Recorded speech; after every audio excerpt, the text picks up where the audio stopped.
السلام علیکم ورحمۃ اللہ وبرکاتہ۔ الحمد للہ وحدہ والصلاة والسلام علی من لا نبی بعدہ۔ اعوذ باللہ من الشیطان الرجیم، بسم اللہ الرحمن الرحیم۔ انا نحن نزلنا الذکر وانا لہ لحافظون۔ صدق اللہ العظیم۔ آج اللہ رب العزت قرآن کے بارے میں، قرآن کی عظمتوں کے بارے میں، قرآن کتنا بڑا سرمایہ ہے ہمارے لیے، کتنا بڑا قیمتی ہے، اس کے بارے میں اللہ تبارک و تعالیٰ بولنے کی توفیق دیا اور آپ کو سننے کی توفیق دیا۔ تو دعا کرو کہ اللہ رب العزت آخری سانس تک قرآن مجید کے ساتھ سچی محبت، اس کے ادائیگی میں بھی، اس کے پڑھنے میں بھی، اس کے عمل میں بھی 100% اللہ ہم سب کو کامیاب فرمائے۔ دیکھو، قرآن مجید کے پارے پارے میں ایمان اور عمل کا نعرہ ہے کہ قرآن مجید کا ہر پارہ مسلمانوں سے ایمان اور عمل چاہتا، ایمان اور عمل چاہتا، ایمان اور عمل کے بارے میں بتاتا ہے۔ آج اللہ معاف فرمائے، ایمان تو دور کی بات، ہم تو قرآن کو بھی بھول گئے۔ ہم کیا ہو گئے؟ قرآن کو بھی بھول گئے۔ حالانکہ قرآن اللہ کے نبی صلی اللہ علیہ وسلم کا علمی معجزہ تھا، علمی معجزہ ہے، جو الحمدللہ آج بھی ہمارے ہاتھوں میں ایسے ہی موجود ہے جیسا کہ اللہ کے نبی صلی اللہ علیہ وسلم کے قلب اطہر پر نازل ہوا تھا۔ جیسا اللہ تبارک و تعالی ہمارے نبی کے قلب اطہر پر نازل فرمانی، دل مبارک پاک دل پر اللہ اتارا تھا، اسی طرح قرآن آج بھی ہمارے پاس ہے اور انشاءاللہ قیامت تک رہے گا۔ آج کوئی ہمارے سے ہمارے مذہب اور دین کے متعلق کوئی دلیل پوچھے تو ہم شان سے کہہ سکتے ہیں کہ ہمارے مذہب، ہمارے دین کا جو پروف ہے یہ قرآن ہے۔ ہمارا دین بھی سچا ہے، ہمارا مذہب بھی سچا ہے، ہمارا قرآن اور ہماری کتاب بھی سچی ہے، ہمارے نبی بھی سچے ہیں۔ ارے بس میں عمل کرنے سے، عمل کرنے والے کے ساتھ عمل ختم ہوتا، لیکن علم تو کیسے ختم ہو جاتا؟ عمل کرنے والا جب عمل کرا تو کیا ختم ہوتا ہے؟ عمل ختم ہوتا، لیکن علم ختم ہوتا کیا؟ ارے بس علم تو ویسا رہتا نہیں۔ تو نبی کریم صلی اللہ علیہ وسلم کا یہ علمی معجزہ انشاءاللہ قیامت تک زندہ رہے گا انشاءاللہ۔ جب قیامت آئے گی تو اس وقت اللہ تبارک و تعالی کلام اللہ، قرآن شریف کے حروف کو اٹھا لیں گے۔ کیا کریں گے؟ اللہ صرف الفاظ جو لوح محفوظ میں ہیں وہ باقی رہیں گے۔ اللہ کا کلام مخلوق نہیں ہے کہ فنا ہو جائے۔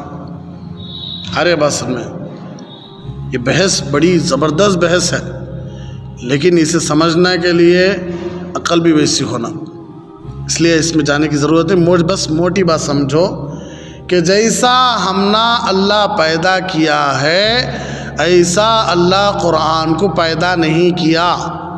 جیسا ہمیں مخلوق ہیں ویسا قرآن مخلوق نہیں ہے۔ قرآن اللہ سے نکلی ہوئی باتیں ہیں۔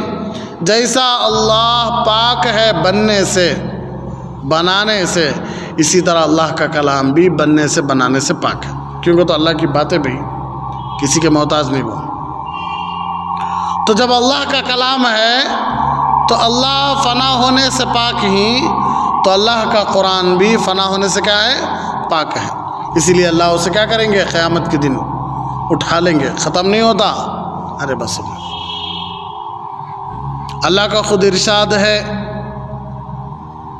کہ الفاظ اور معانی نبی کریم صلی اللہ علیہ وسلم کے دل مبارک پر، پاک دل پر نازل ہوئے اور زبان مبارک سے بیان ہوئے۔ اللہ خود فرماتا ہے لا تحرک به لسانک لتعجل به ان علینا جمعہ و قرآن سے مراد الفاظ قرآن، اور ثم ان علینا بیانہ سے مراد معانی قرآن ہے۔ اور یہ دونوں نبی کریم صلی اللہ علیہ وسلم کے دل پر نازل ہوئے. ایک الفاظ کہ کیسا پڑھنا، یہ بھی ہمارے نبی کے دل کے اوپر نازل ہوا کہ نہیں، کیسا پڑھنا. دوسرا اس کے معانی کیا، اس کے مطلب کیا، یہ بھی اللہ ہمارے نبی کے دل پر اتارے. اس لیے ہمارے نبی کا علمی معجزہ ہے اور یہ انشاءاللہ کب تک چلتا رہے گا؟ قیامت تک چلتا رہے گا. تو اللہ کے نبی صلی اللہ علیہ وسلم کے بعد خیر القرون کا دور تھا، بہترین زمانہ.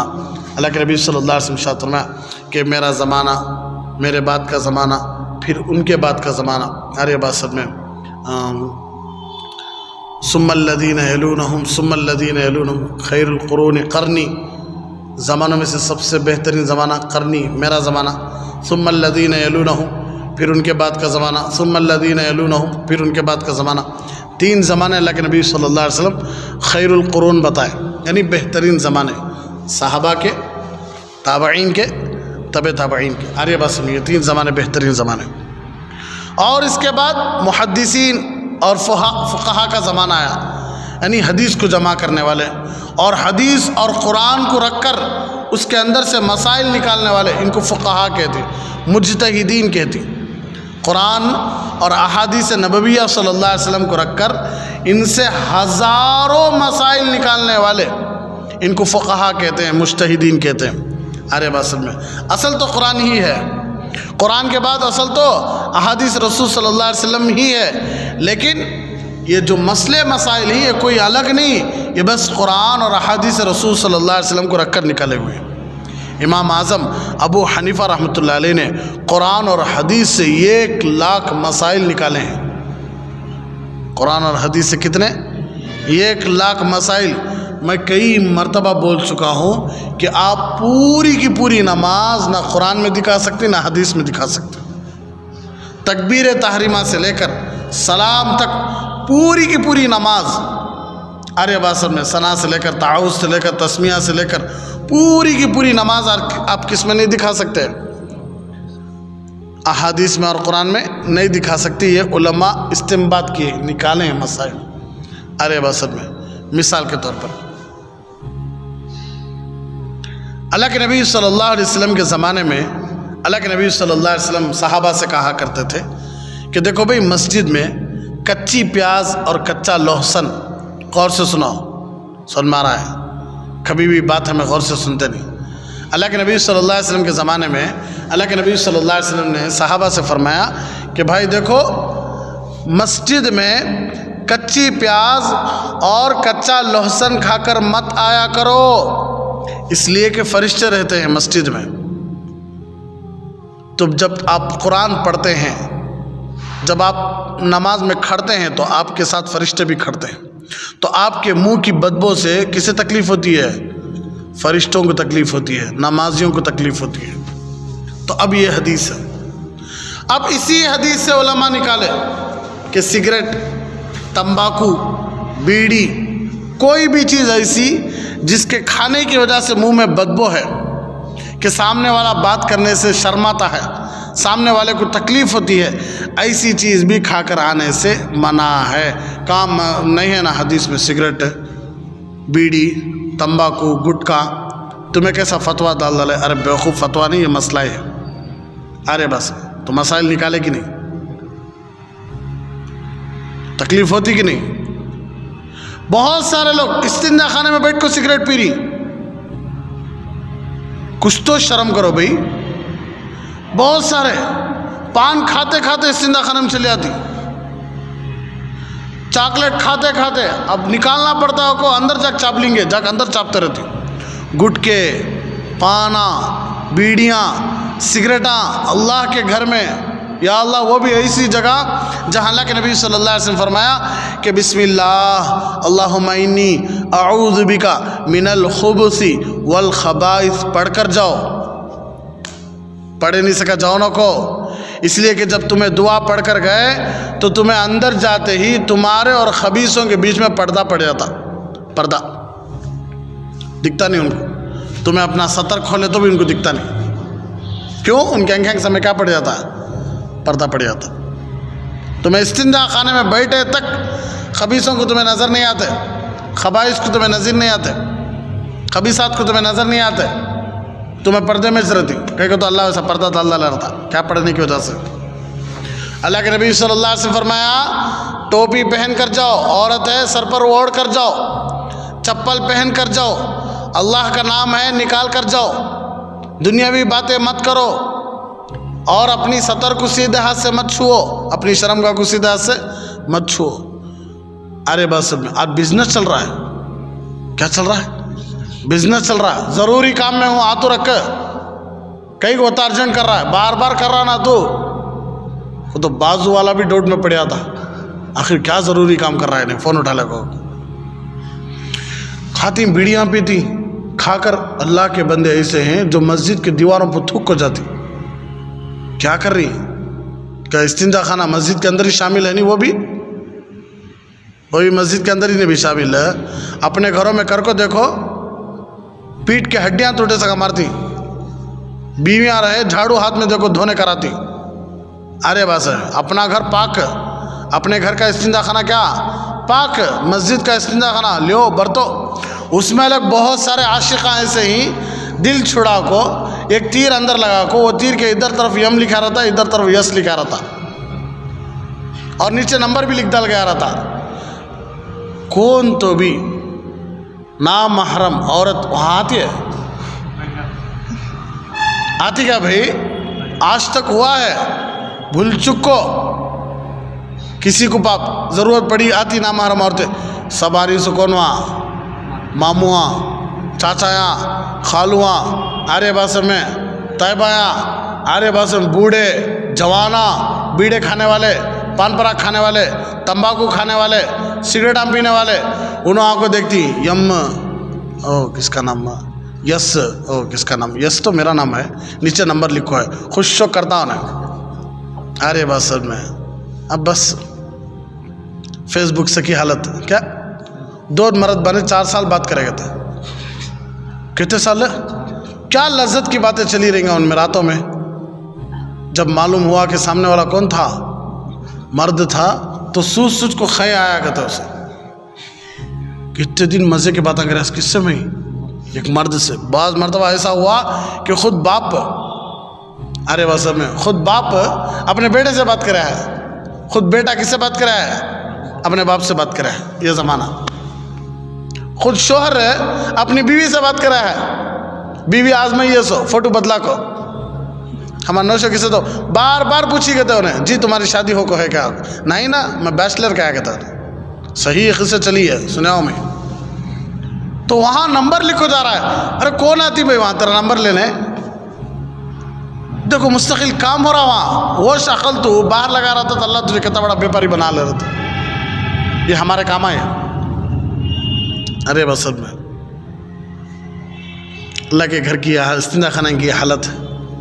ارے بس ہمارے حضرت جمعہ میں بولے گئے تھے سنیا میں کہ حضرت ہمیں موبائل ہم بند کر کو آنا بھول جاتی، ہم نے یاد ہی چھتا نا حضرت مسجد میں آتے وقت کہ موبائل بھی کیا کرنا ہے، بند کرنا ہے، ہم نے یاد ہی چھتا نہیں نا حضرت۔ حضرت بولے گئے تھے کب تو بھی استنجا خانے میں پینٹ چڑھا لینے سے کا بھول کو آ گیا،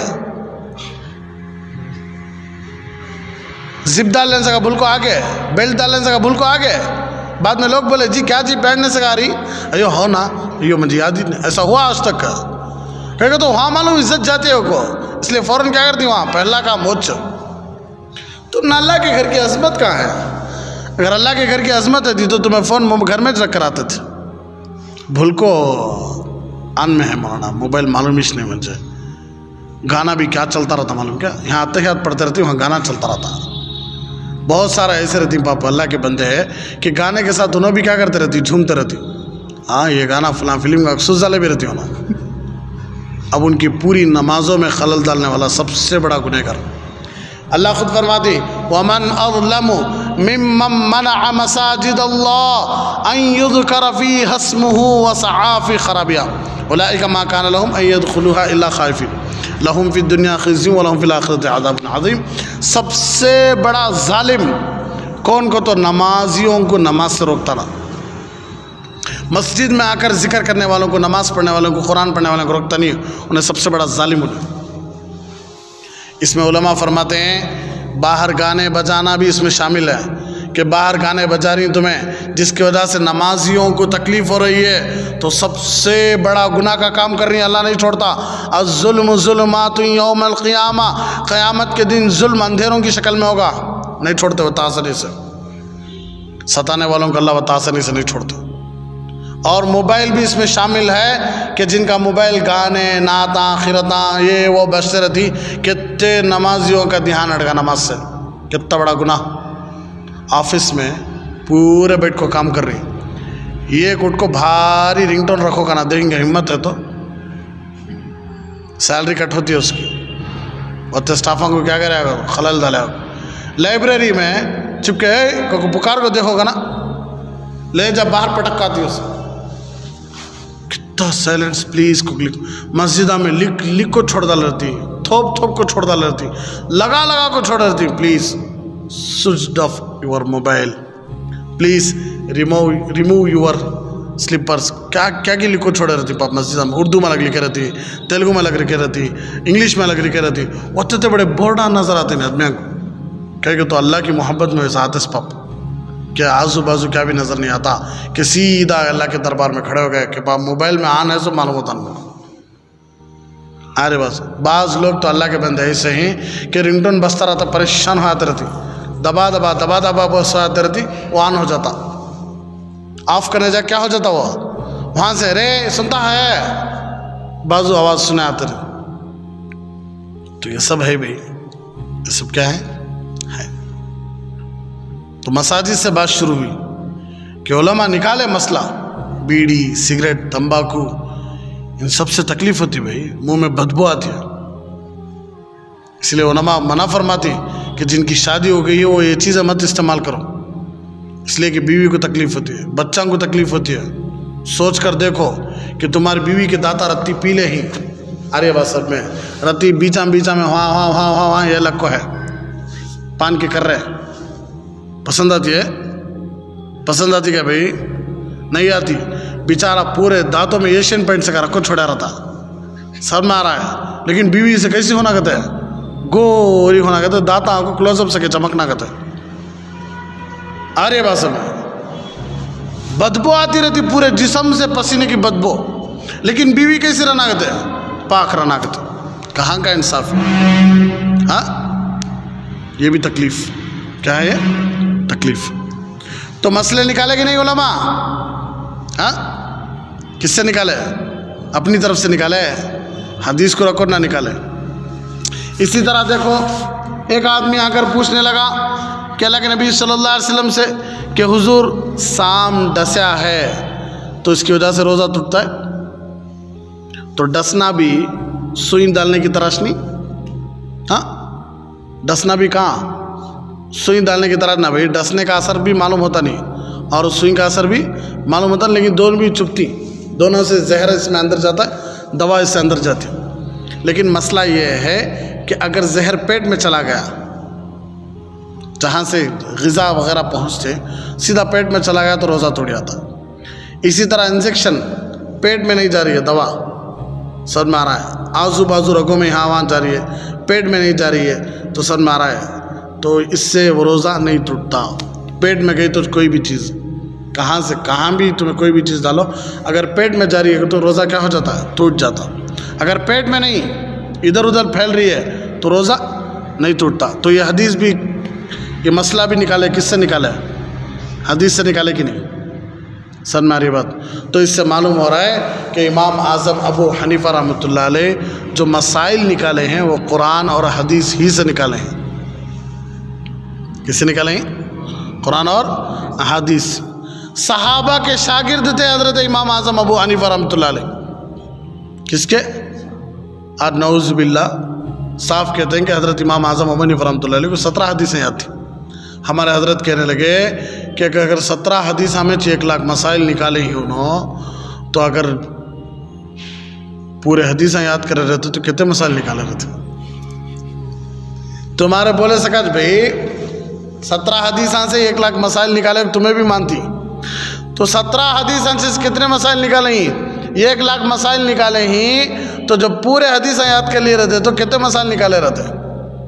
واقعی میں علم بہت زیادہ تھا نہیں؟ سبحان اللہ۔ اللہ سچی تقلید نصیب فرمائے. سچی تقلید قرآن اور حدیث کے مطابق جو تقلید ہے، جو چلنا ہے تابع داری میں، اللہ وہ نصیب فرمائے. حضرت امام احمد ابن حنبل یہ بھی ہمارے ایک بہت بڑے امام ہیں. حضرت امام شافعی یہ بھی بہت بڑے امام ہیں. حضرت امام مالک یہ بھی بہت بڑے امام ہیں.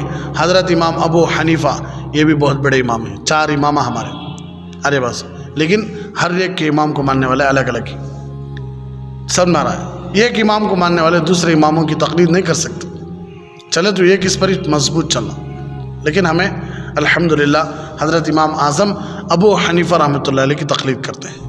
کوئی مانو یا نہ مانو، کوئی پسند کرو یا پسند مت کرو، ہم نہ طریقہ سکھائے ہمارے امام اعظم ابو حنیفہ رحمۃ اللہ علیہ، ہر چیز کا طریقہ. تو اب باتیں دیکھو بڑی اچھی ہے، غور سے سنتے جاؤ کہ حضرت امام احمد ابن حنبل بہت بڑے امام گزرے ہیں. حضرت امام احمد ابن حنبل اور امام شافعی کے شاگرد ہیں. امام شافعی کے شاگرد حضرت امام احمد ابن حنبل. امام شافعی امام محمد کے شاگرد. امام احمد بن حنبل امام شافعی کے شاگرد. امام شافعی رحمۃ اللہ علیہ امام محمد کے شاگرد، اور امام محمد امام ابو حنیفہ اور امام ابو یوسف کے شاگرد. سر مارا ہے. امام محمد کس کے شاگرد ہے؟ امام اعظم ابو حنیفہ رحمۃ اللہ علیہ کے شاگرد، اور امام ابو یوسف رحمۃ اللہ علیہ کے شاگرد، اور امام ابو یوسف رحمۃ اللہ علیہ امام ابو حنیفہ رحمۃ اللہ علیہ کے شاگرد. تو پورے جا کو کہاں ختم ہو رہی؟ امام ابو حنیفہ رحمۃ اللہ علیہ. 2 امامہ جو بڑے بڑے امام ہیں وہ دونوں امام ہیں، یعنی شاگرد کے شاگرد، شاگرد کے شاگرد، اسٹوڈنٹ کے اسٹوڈنٹ. جس دن امام ابو حنیفہ رحمۃ اللہ علیہ کا انتقال ہوا اس دن امام شافعی رحمۃ اللہ علیہ پیدا ہوئے. جس دن امام ابو حنیفہ رحمۃ اللہ علیہ کا انتقال ہوا اس دن کون پیدا ہوئے؟ امام شافعی رحمۃ اللہ علیہ پیدا ہوئے. اور امام بخاری رحمۃ اللہ علیہ کے تمام اساتذہ یا تو امام ابو حنیفہ رحمۃ اللہ علیہ کے شاگرد ہیں یا ان کے شاگرد کے شاگرد ہیں. امام بخاری رحمۃ اللہ علیہ جو حدیث کے بعد جو قرآن کے بعد سب سے افضل کتاب بخاری، قرآن کے بعد سب سے افضل کتاب کون سی؟ بخاری. تو بخاری کو لکھنے والے امام بخاری رحمۃ اللہ علیہ یہ یا تو حضرت امام اعظم ابو حنیفہ رحمۃ اللہ علیہ کے اسٹوڈنٹ تھے، یعنی تو ان کے اسٹوڈنٹ کے اسٹوڈنٹ تھے، لیکن پکا ان کے بعد ہی تھے. جیسے عبداللہ بن مبارک رحمۃ اللہ علیہ، امام اوزاعی، جتنے بھی بخاری کے سلسلے میں بڑے بڑے راوی ہیں وہ سارے یا تو امام اعظم ابو حنیفہ رحمۃ اللہ علیہ کے اسٹوڈنٹس ہیں، یعنی تو ان کے اسٹوڈنٹس کے اسٹوڈنٹس ہیں. تو امام احمد بن حنبل رحمۃ اللہ علیہ نے امام شافعی رحمۃ اللہ علیہ سے پڑھا. پھر پڑھنے کے بعد دونوں الگ الگ ہو گئے. امام احمد بن حنبل کیا ہو گئے؟ اپنے استاد سے کیا ہو گئے؟ الگ ہو گئے. ہونا پڑتا نہیں، اب پڑھنے کے بعد الگ جانا، انہیں الگ خدمت انہیں الگ خدمت. تو اللہ تبارک و تعالی ہمیں بھی اپنے اساتذہ کی، اپنے استاذوں کی عزت اور قدر کرنے کی توفیق عطا فرمائے. جو استاذوں کا جو رتبہ، جو مقام، جو استاذوں کا جو سلسلہ چلا ہے، دیکھو یہ ہمارے نبی سے شروع ہوا. کہاں سے؟ ہمارا علم ہے نہیں موبائل سے نہیں آیا، ہمارا علم ہے نہیں سینہ بسینہ آیا. کیسا بولتے آج لوگ گوگل سب بولاتا حضرت، بچوں کے نامہ بھی کہاں ڈھونڈ رہی؟ گوگل میں ڈھونڈ رہی. ہاں اچھا، لیٹسٹ نامہ دینا کہتا. کیسے لیٹسٹ؟ شروع میں آر ہی چانا کہتا، یس آنا نہیں کہتا. شروع میں یس ہی چانا نہیں کہتے، آنا کہتے، آر آنا نہیں کہتا. حضرت عمر نقول حضرت نعوذ باللہ، حضرت فاطمہ ایو نام رکھنا نہیں، کتنے جنے نام رکھیں گی، ان کے سب کے گھر میں تکلیف آئیں. حضرت اوہو اچھا ایسا معلوم ہو رہا ہے کہ نہ فاطمہ رکھنے کے بعد تم نہ کیا جنت کی عورتوں کی سردار اللہ وہاں بنا. تو بولے تمہیں تمہاری بچی فاطمہ رکھنے کے بعد اللہ جنت کی سردار ہین بنانا، تمہاری بچی نہیں ہے، تکلیفاں چاہنا نہیں. تمہیں کو سا پھولا میں پلے گے، پھولا میں پلے گا کہ باپ فاطمہ رکھنا نہیں. حضرت کیا کہتے ہیں؟ تکلیفاں کہتے ہیں. بچہ رونا شروع کریا، پوری گھر کی بڑی عورتیں جن کو دادی، نانی، پھپھو، چچانی بولا جاتا نہیں، فتوے ڈالتی ہو نا، کیا نام برابر نہیں اس لیے بچہ رو رہا، پہلے نام بدلا. کیا جہالت بھئی ہے؟ فجر کی نماز نہیں پڑھے دادی، ارے بات سب میں سوتے رہے، کیا بولتی؟ نام برابر نے نام بدلا. ماں فجر کی نماز پڑھی تو نہیں پڑھی نہیں؟ فجر کی نماز قضا کر، بچے کے اوپر سورہ فاتحہ پڑھ، دم کر. یہ نہیں بولتے ڈائریکٹ. کیا بولا تھی؟ نام برابر نہیں، نام بدلا لے. حضرت کو بول نام بدلاؤ کا نام. کیا نام بدلانے سے کیا ہو جاتا بھائی؟ آپ نمازیں نہیں پڑھ رہی، آپ اللہ کے سامنے نہیں جھک رہی، تو آپ کی بات سنتا کیوں بچہ؟ ارے بس سب میں نہیں ہوتا، مشکل. یہ سب جہالت ہے، بس عمل نہیں. پہلے نام بدلاتے رہو. کون سے نام کو خاموش لگا کی وہ نام رکھ ڈالو فکس. ارے بس میں رکھ لے گئے بچے کو نامہ رکھ لے گئے، رولکتا اللہ کی شان فرعون رکھ ڈالے. کیا رکھ ڈالے؟ بچہ خاموش لگا رکھ ڈالتی ہے. ارے رکھ ڈالتی ہیں بھائی. پھر شیطان رکھ ڈالے، ابلیس رکھ ڈالے، رجیم رکھ ڈالے. قرآن میں ہے وہ کو سب میں آ رہا ہے، پہلے پارے میں 6 کو رکھ ڈالے. ہوتا ہے کہ تو شروع میں وہ بھی آدم علیہ السلام کے ساتھ مل کو آیا. وَإِذْ قُلْنَا لِلْمَلَائِكَةِ اسْجُدُوا لِآدَمَ فَسَجَدُوا إِلَّا إِبْلِيسَ. آدم علیہ السلام سے کچھ ہے بھی نام واقعی میں بڑا اچھا نام سے کہا رکھ ڈالو. کیا ہم نہ کہیں؟ تو استاذ واقعی ہمارا جو علم ہے نا سینہ بسینہ آیا ہے. صحابہ ہمارے نبی کے سامنے بیٹھ کر پڑھے، تابعین صحابہ کے سامنے بیٹھ کر پڑھے، تابعین کے سامنے بیٹھ کر پڑھے، محدثین مفسرین سب سامنے بیٹھ کر پڑھی. یوٹیوب میں دیکھو صرف فاتحہ یاد کر لے، حضرت میں سن کو یاد کر لے، میں اچھی بات ہے یاد کر لے، لیکن اسے جا کو صحیح کر. کسی عالم کے پاس جاؤ، بیٹھو، صحیح کرو اسے. خوش ہو جانا کو کہ یوٹیوب ہم نے کیا سکھا لیا. پھر کسے معلوم وہ ہدایت کا ذریعہ سمجھ جا کو ہر چیز دیکھنا شروع کر ڈالے، تو بعد میں یوٹیوب ایسے چیزوں کو بھی دکھاتا ہے جسے تمہیں سیکھنا پڑتا. بعد میں بہت خطرناک چیزوں کو سکھاتا، معلوم نہیں کہ کیا سکھاتا آپ کو. سن مارا ہے. تو اللہ ہمارے استاذوں کی عمروں میں، صحت میں، مال میں، بچوں میں، خاندان میں، سب میں برکت عطا فرمائے. ارے بس آج کل کے استاذاں جو ہی نا پاپ دنیاوی استاذاں رتی گھورے تو باہر سیٹ پھڑکو ہے. باہر کیا ہے؟ سار رتی گھور ڈالے بھائی بچے کو. دنیاوی استاذاں ایسا رتی گھور ڈالے بچے کو، تو سار رات شام میں جا کو اسکوٹر پہ بیٹھے تو اسکوٹر کی سیٹ پھاڑ ڈالیں بچے، چپل پھینک ڈالیں، بچی کو مار ڈالے. بچی 4 آدمیوں کو جا بلا لگاتے، دادا دادی، نانا نانی، امی ابا. آپ کو وارننگ دیا جاتی کہ گاؤں کو جانا کا ارادہ نہیں کیا تم نا. اور ایک بار ہمارے بچی کے اوپر ہاتھ رکھے، انہیں بولتا نہیں بھائی اب سے ہاتھ رکھتا نہیں، فلاں دال کو پڑھا تو تمہارے بچی کو تمہیں ٹینشن لینا کو. دھمکی دیا کہتی بھائی کیا. ہمارے بڑے حضرت کے پاس ایک جنا تھے. کیا حضرت ہمارے بچے کو مارے گئے تھے، ایسا کرے تو میں میرے بچے کو بلا لے کے جاتا ہوں. ہمارے بڑے حضرت بیل مارے، خادم کو بلائے، یہ بچے کی بیگ ریڈی کرو، بھیجو، بچے کو بلا لے کے جاتی ہیں. کہتے ارے نہیں لو حضرت کیوں بولے حضرت؟ نہیں بلا لے کے جاؤ، بلا لے کے جاتے رہو. نہیں چلتے رہو. نہیں ہوتا یہاں سب جگہ نہیں ہے، بلا لے کے جاتے رہو. نکلو نہیں چلتا وہاں، سب نہیں چلتا. سن مارا ہے، وہ رعب ہے، وہ دبدبا سب یہاں دکھا لینا. سب ڈیکسنگ اوپر سے کودنا، پیننا پھینکنا، پیپراں پھاڑنا، انکا مار لینا، یہ سب یہاں. وہاں خالی چنچی کو جھٹا کے سب پھینکا کہ تو انہیں زندگی میں جھبا بھی پھینکتا نہیں، ویسا مارتی ہوں سر. سر مارا ہے ویسا مارتی، خالی قرآن کی چنچی پھینک ڈالے تو خالی ڈیکس ایسا انگل لیا بھی نہیں، انہیں انگلنے کے واسطے پیر بھی اٹھایا، بچے مارتی ہو سر، پورے مل کو مارتی. قرآن اور حدیث رکھتے ڈیکس پر اوپر سے جا رہا تو عقل نہیں تجھے بے شرم کہیں گی. حضرت کو معلوم ہوا لو قیامت اس کی چھوٹی قیامت. سر مارا ہے تو یہ ہم نہ سکھائی ہی استاذوں کا ادب. ہمیں ڈر لگتا تھا استاذوں کے سامنے کھڑکو ہمت. یہ ایک مرتبہ میں کہا تو استاذ کو کچھ بولا تو ڈر شروع آتا، جا کو فوراً معافی مانگتا ہے. ہمیں سر مارا ہے ہر چیز اسی لیے بولتی با ادب با نصیب، بے ادب بے نصیب. ادب کرے والے بہت کچھ پا لیتے انشاءاللہ، ادب نہیں کرے والے کیا بھی نہیں پاتے. ہاں حضرت علی رضی اللہ عنہ فرماتے ہیں جو مجھے قرآن کا ایک حرف سکھا دے میں اس کا نوکر ہوں. قرآن کا ایک حرف سکھا دے میں کیا ہوں؟ اس کا نوکر ہوں.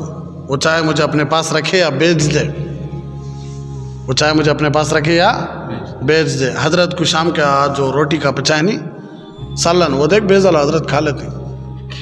استاذ یا اللہ حضرت کو بلیں گے کئی کو نکھو نہ سب نکھو کھانا دیکھ بھیجا لو گھر کو. امام صاحب کو تنخواہ بڑھے کئی کو کیا کر ڈالے وہ تنخواہ بڑھانا ہے نکو کم کرو ابھی نکو. موہن صاحب کو رہتے تنخواہ کئی کو ہوتا جلدی جان دے ابھی. ارے بس ٹھیک ہے اللہ ہے انشاءاللہ. ایسا ہر جگہ یہ حالت ہے. ہمارے حضرت بار بار بولتے رہتے کہ جتنا قربانی ہمارے بنگلہ دیش میں، اسی طرح ہمارے پڑوس ملک میں، ہمارے ہندوستان میں جتنا بچے قربانی دے کر پڑھتی اتنا پوری دنیا میں نہیں پڑھتے. قربانی دے کر حسیراں کے ساتھ لگ جاتی پوری زندگی حسیر پچ. آج تک ہم نہ قالین بچھائی نہیں، نرم نرم بچھائی نہیں. ہمیں 11-12 سال پڑھے قریب ہمیں مدرسے میں، تو صرف کہاں بیٹھ کر پڑھے؟ حسیر پر بیٹھ کر پڑھے. ہم نے ڈیکسام بھی چکلے کے. ارے بس پوری زندگی حسیر کے اوپر نرم نرم قالینہ بنی. اتنی قربانی. پھٹے پرانے کپڑے ہفتے میں ایک مرتبہ نہا سکتی ہوتا، اس سے زیادہ نہانے ہوتا نہیں بچہ سب نہ رہا ہے. اتنی قربانی دے کر پڑتی ماں باپ کو چھوڑ کو. ہمارے بڑے حضرت کے پاس آتے، حضرت ان کے گھر والوں کا رشتہ داراں کا دور کے رشتہ داراں کا انتقال ہو گیا، چھوڑو ہو جان دے نہیں بچے کو بھیجو. کہیں کو بچہ کا تو کو بڑی آتی ہوں نا. نہیں بچہ جا خالی دعا نہ کرنا، قرآن ہی نہ پڑھنا. چھوڑے خان پڑھ ڈالتا ہے، پڑھی کی پڑھی بھی ہو جاتی ہے، قرآن کا قرآن بھی پڑھ ڈالتا. حضرت ان کے بھائی کی شادی ہے. اچھا کہ انہوں گئے تو کیا ان کے بھائی میں نے قبول کیا بولتی؟ نہیں انہوں نے تو بولتی نہیں، چھوڑو بول لیں دے وہی سچ. ہاں چھندے لو نہیں حضرت خاص بھائی ہندے لو بھائی نہیں ہوتا بھیجنے. یا اللہ شادیوں کو بھی نہیں بھیج سکتے کیا؟ تو معلوم ہو رہا ہے کہ بھائی علم کی قدر ہے. اسی لیے آج بار بار بولا جاتا ہے کہ بچے کو حافظ بنائے، بچے کو عالم بنائے. کیا کھاتا کتنا جی کما لیتا بچہ. سب سے بے عزتی کا کام موج دنیا میں نعوذ باللہ لوگ ہم بولتے ہیں. آج الحمدللہ اللہ ایسا کھلا رہا ہے کہ لوگ بولتی ہیں کہ حضرت ہم بڑا کھاتی رہا.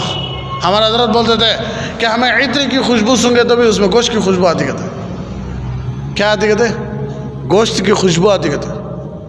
کسی کو سفر میں تہجد میں بریانی پکا کر کھلا گیا کیا؟ سفر میں، رمضان میں نہیں. ہاں سفر میں جاتے آتے اچانک ایک جگہ اترنا پڑا. سفر میں اچانک اترنا پڑا. ہاں اترتے بریانی ریڈی ہے 3 بجے. رتی کھالک چلے حضرت ہمارے گھر میں بریانی. یہ کیا کہ وٹامنس یہ وٹامنس بھی جراثیم یہ بھی وہ بھی یہ سی وہ سی کیا کی بولتے رہتی کہ یہ پلیٹ میں کھائے تو وہ پلیٹ میں آ جاتا، وہ پلیٹ کا کھاتے یہ پلیٹ میں آ جاتا ہے. یہ گلاس والے یہ گلاس ہی پینا، وہ گلاس والے وہ گلاس پینا. ہمارے اس میں ویسے سب نہیں. ہمارے حضرت بولتے تھے ہمارے پاس کوسے جراثیم بھی نہیں. بیڑیا کو بسم اللہ والا برکت اللہ بولے تو پورے کیڑے اندر ہی جانا سو. ہمیں بڑے بڑے مرغیان لے لیتے اندر ہے، چھوٹے چھوٹے کیڑے لیتے ہیں کیا ہمیں.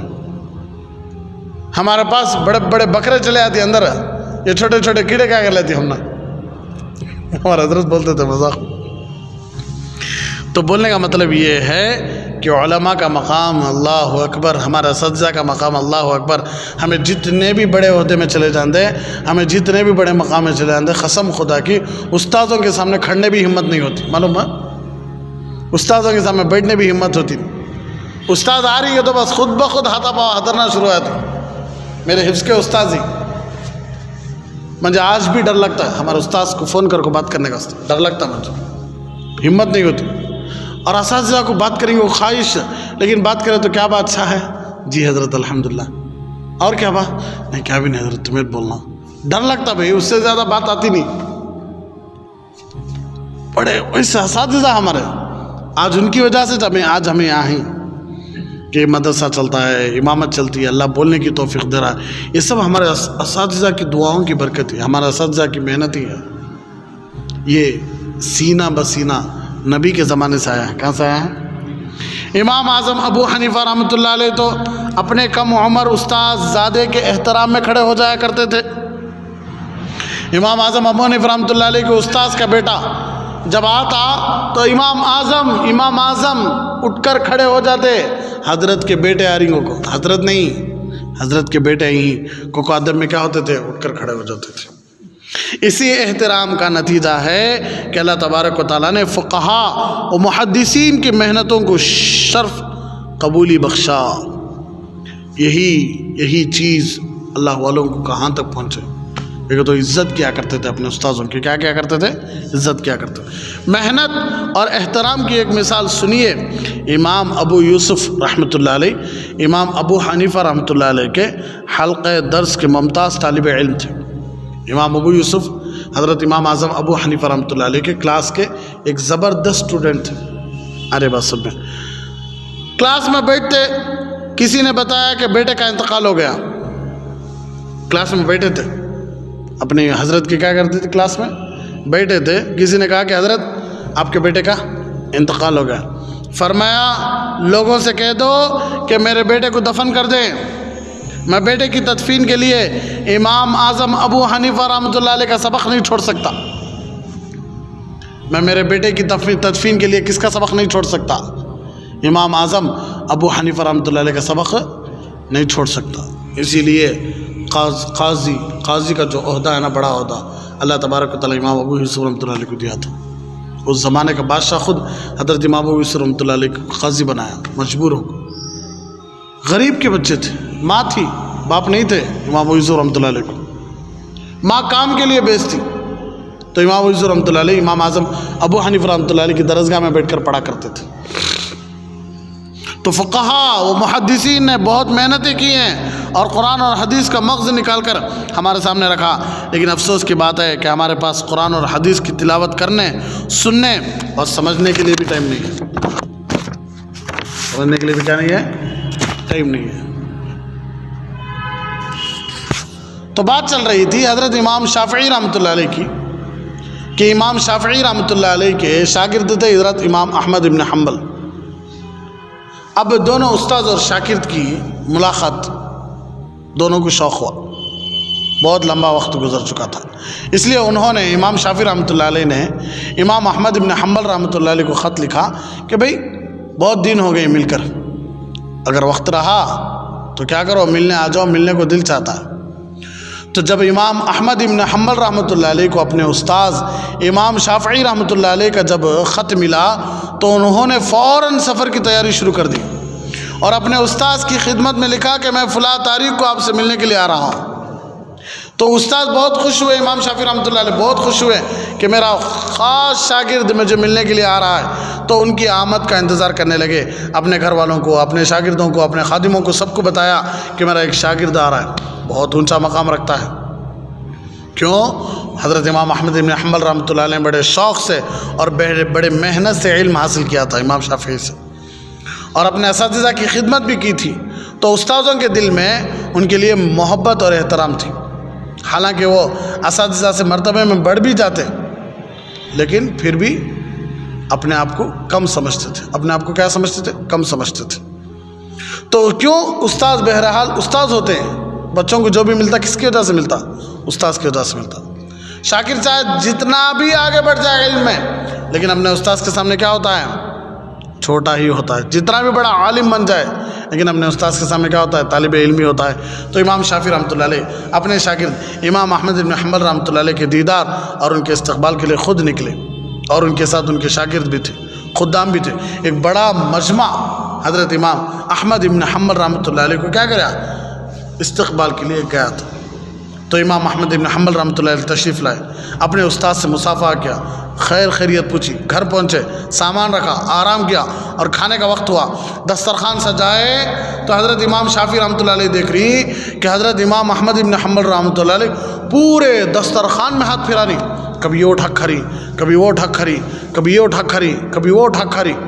اب حضرت تو بہت بڑا بولے تھے حضرت امام احمد بن حنبل کے کہ بہت بڑے عالم ہیں، بہت بڑے ہستی ہیں. شاگردان کو تعجب ہوا، انہوں اتنے بڑے عالموں کو کئی ایسا کر رہی. کبھی یہاں کا اٹھا کھری، کبھی وہاں کا اٹھا کھری، ایسا معلوم ہو رہا ہے کہ کئی دن سے خواہش نہیں، کھانے کی چیزیں مل گئی ہیں اس لیے کیا کر رہی، کبھی یہ اٹھا کھری کبھی وہ اٹھا کھری۔ امام شافعی رحمۃ اللہ علیہ کو بڑا تعجب ہوا، یہ بندہ کیا بھائی اتنا بد اخلاق ہے، اتنا بڑا عجلت پسند ہے، رتی بھی تہذیب نہیں ہے، استاذ کے سامنے بیٹھا کہ کیسا کیسا اٹھا کھاتا رہا۔ لیکن ایسا نہیں تھا، امام احمد بن حنبل رحمۃ اللہ علیہ چار طرف سے ہاتھ بڑھا رہے تھے، کیوں؟ اس لیے کہ دسترخوان بچھے تھے سو کون؟ استاذ کون؟ امام شافعی۔ اب امام شافعی کا مال حلال کی حرام کی؟ حلال، اس لیے حلال مال چھوڑے نہیں، خوب کھا رہی۔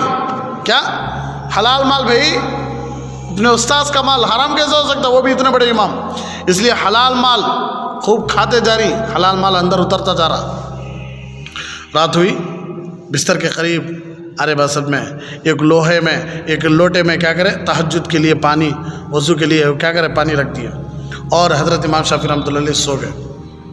رات میں رات ہوئی کہ اس کا تہجد کا انتظام کے لیے کیا کر ڈالے، مصلی لوٹے میں پانی رکھ ڈالے، کہ تو صبح میں اٹھ کو کیا کر لینا ہے۔ صبح ہوئی تو دیکھا کہ حضرت امام احمد بن حنبل رحمۃ اللہ علیہ سولے کچھ ارے بس سب میں، اور ان سے کہا کہ اٹھیے دیر ہو رہی ہے، اور ان سے کہا کہ اذان بھی ہو گئی ہے، تہجد بھی پڑھے نہیں۔ حضرت امام احمد بن حنبل کیا نہیں پڑھے؟ اتنے بڑے امام کیا نہیں پڑھے؟ تہجد نہیں پڑھے۔ تعجب ہو رہا نہیں ہم نہ بھی ہے، ارے بس سوری حضرت اٹھانا پڑے آنا، تو ٹھیک ہے اٹھ کر چلے گئے۔ امام شافعی رحمۃ اللہ علیہ کو بہت غصہ آیا، عجیب انسان ہے، کھاتے وقت بھی اتنی بے ادبی، اور اوپر سے تہجد بھی چھوڑ ڈالے، اور صبح کی اذان ہوتی ہے پھر اٹھیں گے، اٹھنے کا نام نہیں لے رہی۔ بہرحال اٹھے اور استاذ کے ساتھ فوراً مسجد چلے گئے، وضو بھی نہیں کرے، کہاں چلے گئے؟ مسجد چلے گئے، اور اپنے استاد سے کہا کہ آپ نماز پڑھائیے، اور اپنے استاد سے کہا کہ آپ نماز پڑھائیے، اور خود تکبیر شروع کر دی۔ ارے بس میں استاد سے کہنے لگے کہ حضرت نماز پڑھاؤ، کو بول کو کیا کرے، کھڑ گئے۔ امام شافعی رحمۃ اللہ علیہ اور تعجب سے ہوا، نیند سے تو وضو ٹوٹ جاتا ہے، یہ تو سوئے تھے پھر وضو کیے کیسے رہے؟ بچوں اور شاگردوں نے بھی تانا دینا شروع کر دیا۔ استاذ کو بولے حضرت تمہیں نماز پڑھاؤ، وضو بھی کرے نہیں، سیدھا آئے اللہ اکبر بول کو کھڑے ہو گئے۔ سب امام شافعی رحمۃ اللہ علیہ کو بھی غصہ آ رہا ہے، شاگردوں کو بھی غصہ آ رہا ہے کہ کیوں نہ ایسا کر رہی، حالانکہ بہت بڑے امام، اس زمانے میں سب سے بڑا نام تھا امام احمد بن حنبل کا۔ تو شاگرد تو سوچنے لگے کہ حضرت کہہ رہے تھے کہ بڑے زمانے کے بڑے امام ہیں، بڑے متقی ہیں، بڑے پرہیزگار ہیں، ان کا تو وضو کا لوٹا ایسا کا ایسا ہے، رات بھر سوئے ہی بغیر وضو کے کیا کریں، آنکھوں کھڑے ہو گئی نماز میں۔ امام شافعی رحمۃ اللہ علیہ بہت مجبور ہو کر ان سے کہا کہ بیٹا تمہارے اندر یہ تبدل اور یہ تبدیلی کب سے ہے؟ رات کھانے کے وقت بھی بہت بے ادبی اور بد اخلاقی کا مظاہرہ کرے۔ میں خاموش رہا، پھر رات تہجد چھوڑ ڈالے، اور وضو کے لیے پانی رکھے تھے وہ بھی ویسے کا ویسا ہی پڑھا رہا، اور تہجد وغیرہ سب کچھ غائب، پھر بغیر وضو کے نماز بھی پڑھنے لگے۔ یہ آپ کیسے امام بن گئے بھائی؟ اتنے بڑے امام کیسے بن گئے آپ؟ اتنی بے ادبی کر رہی ہیں آپ؟ حضرت امام احمد بن حنبل رحمۃ اللہ علیہ نے کہا استاذ میں معافی چاہتا ہوں، ایسی کوئی بات نہیں، اصل بات یہ ہے کہ اہل اللہ کو اللہ تبارک و تعالیٰ فراست قلب عطا فرماتا ہے، اللہ والوں کو اللہ کیا کرتا ہے؟ فراست عطا کرتا ہے، جیسے خود ہے اتقوا اللہ من فراست المؤمن فإنہ ينظر بنور اللہ، کہ اللہ کے نیک بندوں کی فراست سے بچو، اس لیے کہ وہ اللہ کے نور سے دیکھتے ہیں۔ کس سے دیکھتے ہیں؟ اللہ کے نور سے۔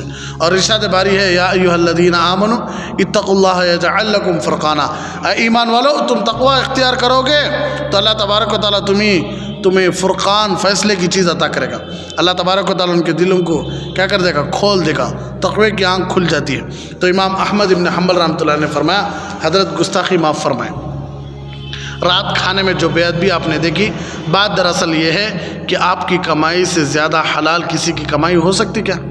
نہیں، اس لیے میں نے کھاتے ہوئے محسوس کیا کہ ہر چیز سے نور ٹپک رہا ہے، جو تمہیں دسترخوان میں جو بچھائے تھے جو رکھے تھے ہر چیز سے کیا ٹپک رہا ہے؟ نور ٹپک رہا ہے، اسی لیے میں ہر چیز پر ہاتھ مارا کہ کسی چیز سے میں محروم نہ ہو جاؤں، سمجھنا، اس لیے کہ قرآن پاک نے ایمان والوں سے ہی نہیں بلکہ تمام انبیاء علیہم الصلوۃ والسلام اور رسولوں سے اللہ نے یہ فرمایا یا ایھا الرسل کلوا من الطیبات واعملوا صالحا، پہلے فرمایا اے رسولوں کی جماعت پاکیزہ اور حلال کھانا کھاؤ، خود اللہ خود کہتا کہ پاکیزہ اور حلال رزق کیا کرو؟ کھاؤ، اور بعد میں عبادت سے متعلق فرمایا کہ وَاعْمَلُوا صَالِحًا، نیک عمل کرو، اور ایمان والوں سے بھی فرمایا اللہ تبارک و تعالیٰ یا ایھا الذین آمنوا کلوا من طیبات ما رزقناکم واشکروا للہ ان کنتم ایاہ تعبدون۔ پھر اللہ ایمان والوں سے، پہلے رسولوں سے بولے اللہ پاک کھاؤ، پھر رسول، پھر ایمان والوں سے کہا اللہ کہ پاکیزہ اور حلال مال کھاؤ، اور بعد میں اللہ کا شکر ادا کرنے اور عبادت کرنے کو کہا ہے۔ پاکیزہ اور حلال مال کھانا اعمال صالحہ میں بہت بڑا عمل داخل ہے۔ جیسا ہم اپنے پیٹ میں حلال اور پاکیزہ رزق ڈالیں گے تو اس کے اثرات بھی پاکیزہ ہوں گے۔ پاکیزہ اور حلال مال جب پیٹ میں جائے گی تو اس کے انوار اور اس کے اثرات دل پر ہوں گے۔ تو امام احمد ابن حنبل رحمۃ اللہ نے فرمایا آپ کے کھانے میں ہر طرف سے نور ہی نور برس رہا تھا، میں نے سوچا کہ اس سے زیادہ حلال اور پاکیزہ مال کہاں سے ہو سکتا ہے، اس لیے ہر طرف سے میں نے ہاتھ مار کر کھایا، اور اس کھانے کے اثرات یہ ہوئے جب میں رات کو سونے کے لیے گیا لیٹا تو مجھے نیند نہیں آئی، مجھے نیند نہیں آئی، اور میں نے قرآن کریم کی ایک آیت کو لے کر اس پر غور و فکر کرنا شروع کر دیا۔ نیند نہیں آ رہی ہے اس لیے کیا کریں گے، جیسے آج ہمیں موبائل غلط سلط چیزیں اٹھا لے، کیا کر ڈالتی، نیند آئی نہیں تو بیٹھ جاتی۔ اللہ والے ویسے نہیں ہوتے تھے، ہر چیز میں اللہ کی رضامندی تلاش کرتے تھے۔ تو قرآن کی ایک آیت لے کر سوچنا شروع کر دیا، اور اسی آیت مبارکہ سے ایک ہی رات میں نے 100 مسئلے نکال لیے۔ کتنے مسئلے؟ 100 مسئلے نکال لیے۔ رات کو میں سویا نہیں، وہی عشاء کا وضو تھا، وہی عشاء کا وضو تھا، اور اسی وضو میں 100 مسائل نکال لیے۔ پھر رات بھر عبادت بھی اسی سے کی، تہجد بھی اسی سے پڑھی، اور فجر کی نماز بھی اسی سے پڑھی۔ اب سمجھ میں آیا؟ اب سمجھ میں؟ تو حلال مال کا اتنا اثر ہوا کہ اللہ تبارک و تعالیٰ ایک آیت سے 100 مسئلے نکالنے کی اللہ ان کو توفیق دیا، اور اسی عشاء کے وضو سے رات بھر عبادت بھی کرے، تہجد بھی پڑھے، اور فجر کی نماز بھی پڑھے۔ تو اسی لیے اتنے بڑے امام بن گئے حضرت امام احمد ابن حنبل رحمۃ اللہ علیہ۔ تو دیکھو نبی کریم صلی اللہ علیہ وسلم پر علمی معجزہ قرآن کریم کا نزول ہوا ہے کہ نہیں؟ حضور صلی اللہ علیہ وسلم کے تشریف لانے سے پہلے زمانے جاہلیت کا دور تھا، نہیں؟ ہمارے نبی آنے سے پہلے زمانے جاہلیت کہا کرتے تھے۔ عربوں کو جہلاء عرب کے نام سے یاد کیا جاتا تھا کہ جہلاء عرب، جاہل، سر مارا زمانے بڑا خطرناک زمانہ۔ لیکن جب ہمارے نبی پر قرآن اترا، جب ہمارے نبی قرآن کو لے کر کیا کریں، ایک ایک بندے کے پاس جا کر قرآن کو سمجھاتے گئے، قرآن کو پڑھاتے گئے، قرآن کے بارے میں بولتے گئے، تو قرآن سے ان کے دل لگ گئے۔ صحابہ کے دل کیا ہوئے؟ کس سے لگے؟ قرآن سے لگے۔ تو قرآن سے جب دل لگے تو زمانہ ایسا بدلا کہ زمانے جاہلیت سے نام ہٹ کر زمانے خیر بن گیا، ہے کہ نہیں؟ جاہلیت کا دور ختم ہوا، خیر القرون بن گیا، بہترین، پورے زمانوں میں سب سے بہترین زمانہ بن گیا ہمارے نبی کا زمانہ پورے زمانوں میں، ہے کہ نہیں؟ کس کی وجہ سے؟ قرآن کی وجہ سے۔ کس کی وجہ سے؟ قرآن کی وجہ سے۔ تو صحابہ اپنے آپ کو قرآن سے ایسا لگے جن کو اونٹ چرانا نہیں آتا تھا، اللہ ان کو آدھی آدھی دنیا پر حکومت کرنا سکھایا، حکومت کرنے کے لیے مجبور کیا۔ جب صحابہ قرآن سے لگے تو جن کو جہلاء عرب نعوذ باللہ کہا جاتا تھا، ان کو رضی اللہ عنہم ورضوا عنہ کہہ کے پکارا جاتا تھا۔ اسی لیے اللہ کے نبی صلی اللہ علیہ وسلم ارشاد فرمایا خیرکم من تعلم القرآن وعلمہ، تم میں سب سے بہترین وہ شخص ہے جو قرآن کو سیکھے اور سکھائے۔ تو بولو، اللہ کے واسطے بولو کہ صحابہ رضی اللہ عنہم قرآن سے جڑے تو سب سے بہتر ہوئے کہ نہیں؟ جن کو رضی اللہ عنہم ورضوا عنہ کا مجدہ ملا کہ نہیں؟ پوری امت کے لیے نمونہ بنے کہ نہیں؟ معیار بنے کہ نہیں؟ کس کی بدولت؟ قرآن کی بدولت۔ تو اتنا زبردست کلام اللہ ہم نے دیا ہے۔ اللہ تبارک و تعالیٰ اس قرآن پر آخری سانس تک محبت کرنے کی، پڑھنے کی، عمل کرنے کی توفیق عطا فرمائے، آمین۔ وآخر دعوانا ان الحمد للہ رب العالمین۔ بڑا سنگم ہے یہ علم اور انوار نبوت کا، یہاں سے فیض ملتا ہے شریعت کا، طریقت کا دکان عشق ہے یہ، ملتی ہے یا عشق کی پڑیا، یہاں سے ملتی ہے ہاں ہاں ارے ہاں عشق کی پڑیا۔ میرا مہد الفقیر اسلام کا گلشن نرالا ہے، ہدایت کا یہ مرکز